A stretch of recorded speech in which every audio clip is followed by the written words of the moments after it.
أعوذ بالله من الشيطان الرجيم بسم الله الرحمن الرحيم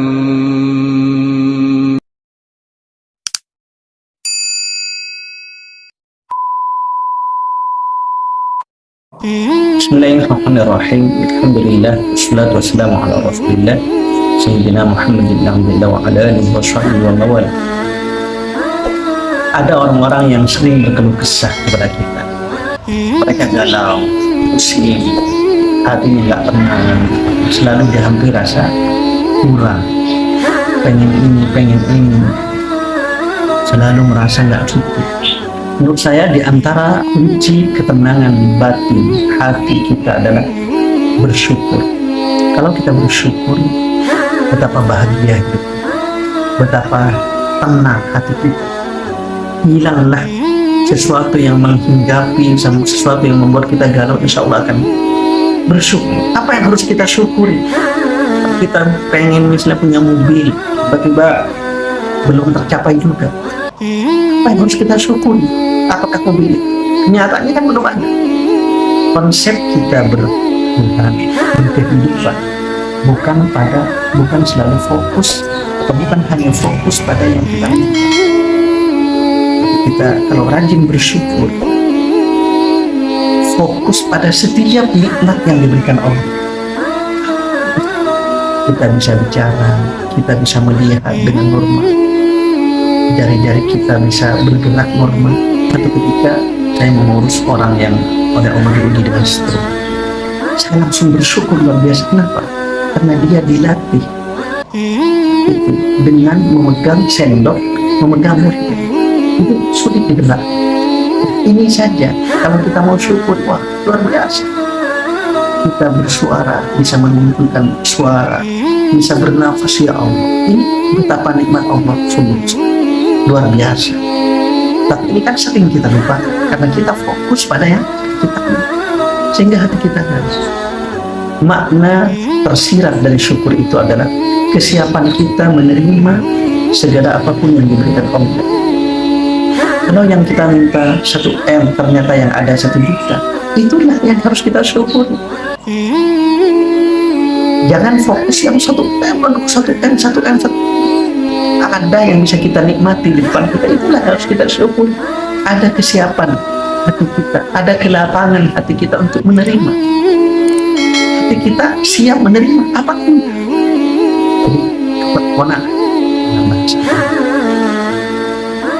Kalau kita sudah rajin bersyukur, maka kita akan tenang, hilang kegalauan. Yang kedua, yakinkan pada diri kita bahwa Allah punya rencana yang terbaik. Jadi ketika kita memikirkan Allah, bahwa Allah punya rencana yang terbaik terhadap kita akan tenang. Kita berusaha semaksimal mungkin untuk menyelesaikan satu urusan misalnya, ternyata tidak sesuai dengan yang kita harapkan. Apa yang kita pikirkan? Yakinkan pada diri kita, tanamkan keyakinan pada hati kita. Allah sedang menyiapkan, Allah sedang membuat skenario terbaik. Sudah begitu saja. Jangan kita, ini bisa ya, gimana sih Allah ini? Sudah, Allah itu maha tahu. Kita tidak pernah tahu apa yang akan terjadi beberapa menit lagi, nanti malam, besok, bulan depan, dan seterusnya. Tidak tahu. Kita bisa saja merencana, tetapi yang memastikan sesuatu itu sesuai dengan rencana kita atau tidak, itu hanya Allah. Makanya di akhir surah Luqman, yaitu ayat 34 surah Luqman, firman, Innallaha 'indahu 'ilmus yunzilul ghaitha wa ya'lamu ma fil arham wa ma tadri nafsun madza taksibu ghadan. Ini poin. Sungguhnya hanya di sisi Allah ilmu tentang kiamat.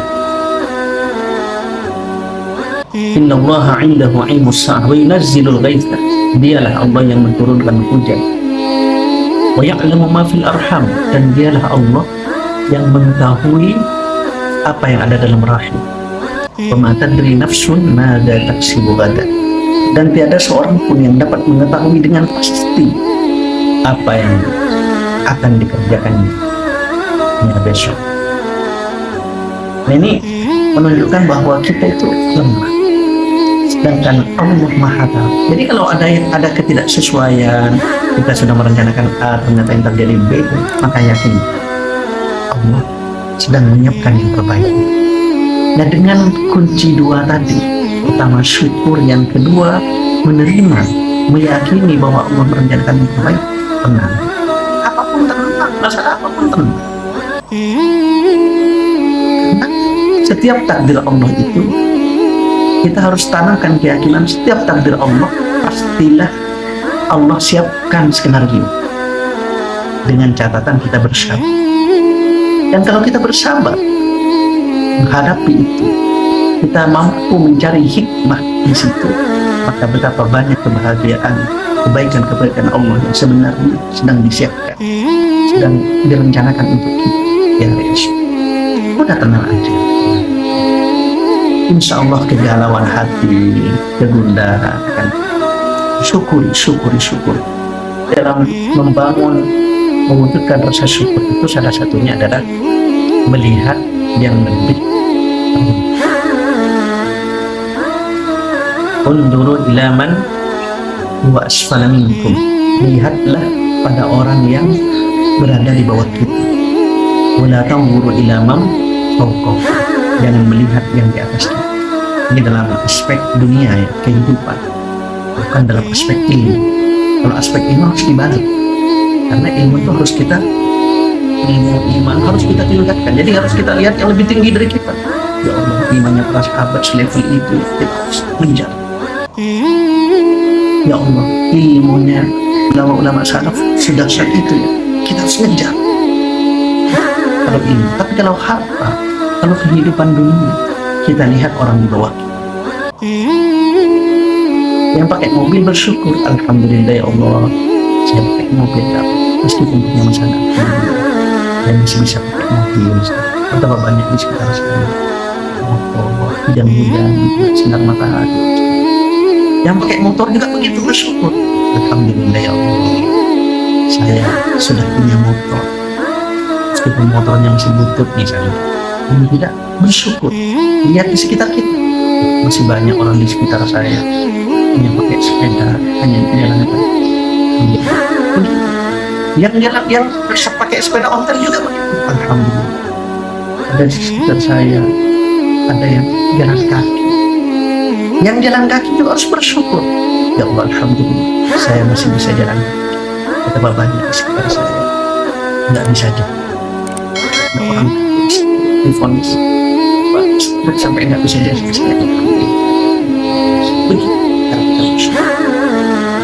Kemudian juga lihatlah yang lebih rendah dari kita. Misalnya ketika kita ditimpa masalah,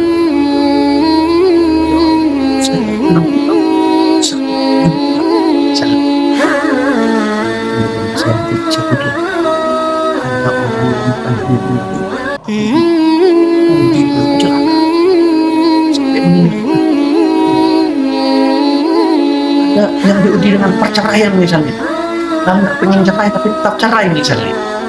Ya Allah, saya cuma diuji dengan cerai. Ada orang yang keluarganya dibantai semua sampai meninggal.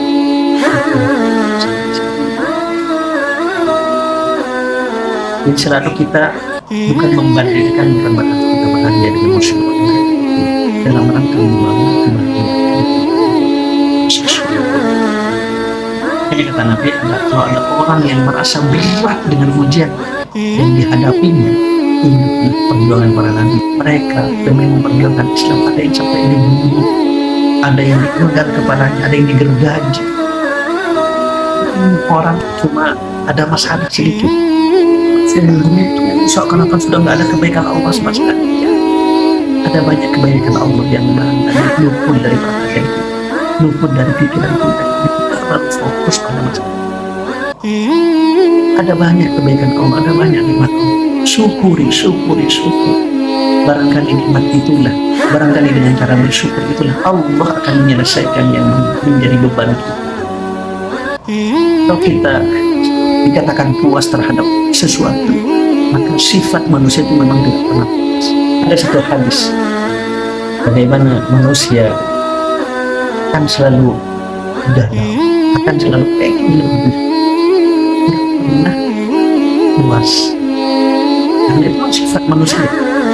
Kata Nabi dalam hadis dari Muhammad radhiyallahu anhu, kata Nabi, "Lau kana li bani Adam wadiyan min mal labtagha thalithan wa la yamla'u jawfa bani Adam illa turab wa yatubu Allah ala man taab."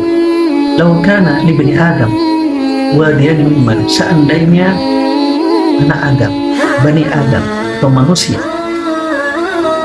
punya dua lembah yang sepenuhnya diisi dengan harta, dua lembah harta, maka labtagha thalithan, dia akan mengharapkan yang ketiga, pengen satu lembah yang berisi harta. Nah, terus sifat manusia. Apa kata Nabi? Wala yamla'u jawfa bani Adam illa turab, dan tidak ada yang bisa memenuhi isi perut manusia kecuali artinya dia akan berhenti berharap. Di sini ditutup dengan wa yatubullahu ala man taab, dan Allah menerima taubat orang yang ingin bertaubat. Artinya memang sifat manusia ingin selalu berkurang terus. Makanya kalau kita hanya fokus ke kurangnya itu, kita bersyukur. Saya nanti kalau kaya saya akan sedekah. Jangan tunggu kaya, karena ketika kita kaya belum tentu kita merasa kaya. Masih mungkin kita, saya masih punya ini bahan. Jadi tenang kita, insya Allah. Dengan bersyukur, insya Allah kita akan tenang, damai hati kita. Jika kita melihat orang yang seakan-akan tidak punya masalah, insya Allah dipenuhi dengan syukur. Boleh jadi bukan gak punya masalah, tapi karena banyak bersyukur. Bapak-bapak, ya Allah a'lam bishawab. Assalamualaikum warahmatullahi wabarakatuh.